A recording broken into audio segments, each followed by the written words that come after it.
Hello les fans de Feng Shui, je vous retrouve après quelques semaines d'école buissonnière pour la vidéo de la semaine. Donc pour celles et ceux qui ne connaissent pas le principe, je propose une fois par semaine une vidéo sur un format très court.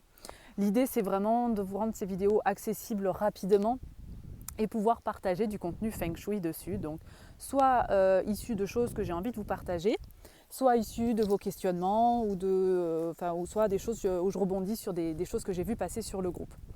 Donc cette semaine, je vais justement sauter une saison de notre feuilleton des astres pour rebondir sur un post que j'ai vu passer dans le groupe et par rapport aux échanges qui en ont suivi. Donc dans ce post, la question en fait tournait autour du Feng Shui et du ménage. Est-ce que le Feng Shui peut marcher si on a une maison qui est en bazar, si on ne fait pas suffisamment le ménage? Donc j'avais envie de vous partager mon point de vue par rapport à tout ça.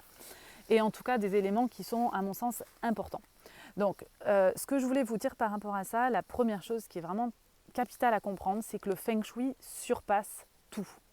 Le Feng Shui surpasse tout. On travaille en Feng Shui avec des choses qui sont vraiment très profondes. On travaille avec la connexion aux énergies de la Terre. Donc ça surpasse absolument tout ce qui peut être purement, donc je l'ai souvent dit, mais tout ce qui est gris-gris, des choses comme ça. Enfin, on est vraiment sur quelque chose qui est connecté à quelque chose un lien profond avec la nature et avec nous-mêmes.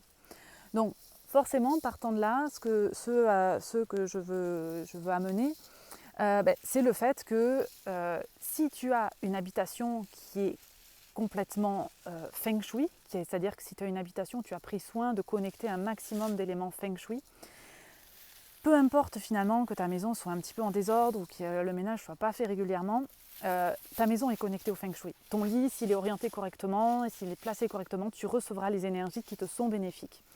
Même chose pour tout ce qui est dans ta maison, tout ce que tu as connecté avec le Feng Shui, tu le recevras quoi qu'il arrive, même si ta maison était en désordre.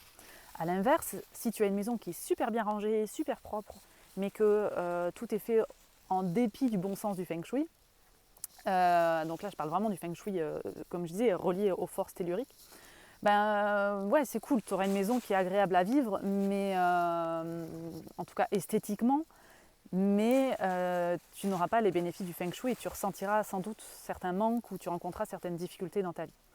Donc ça, c'est vraiment deux choses importantes. Le Feng Shui surpasse tout. Après, la notion, ce avec quoi je veux venir tempérer ça, c'est que bien évidemment, l'énergie circule. L'énergie est en permanence en mouvement.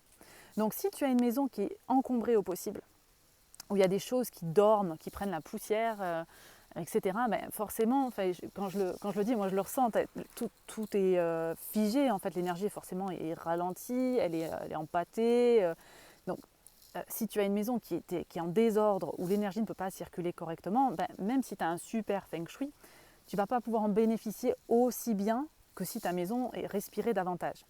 Pareil, s'il y a beaucoup de saleté, de poussière, etc., l'énergie qui circule dans ta maison, elle n'est pas aussi fraîche, elle n'est pas aussi vivante que si ta maison respirait et que l'énergie était régulièrement renouvelée dans ton habitation. Donc ça, c'est vraiment la notion que je voulais apporter, parce que du coup, c'est vraiment important de comprendre que le Feng Shui surpasse tout et qu'effectivement, après, on va faire en sorte de drainer au maximum, de faire en sorte que l'énergie qui circule dans ton habitation soit la plus vivante, la plus pure, entre guillemets, possible, pour venir alimenter en fait ce Feng Shui qui est en place. Donc, tu peux avoir une maison Feng Shui une maison qui soit Feng Shui et qui ne soit pas, comment dire, sans être la reine du ménage. Sache juste que plus la maison est encombrée, plus elle est sale, moins tu mets à profit tout ce que tu as pu mettre en place en termes de Feng Shui dans ton habitation.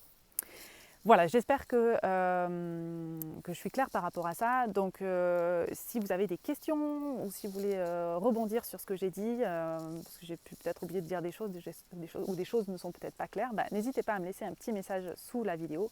J'y répondrai avec plaisir. Et puis, si besoin, je referai une vidéo pour développer un petit peu plus tout ça. Voilà, passez une bonne après-midi. À plus, ciao ciao.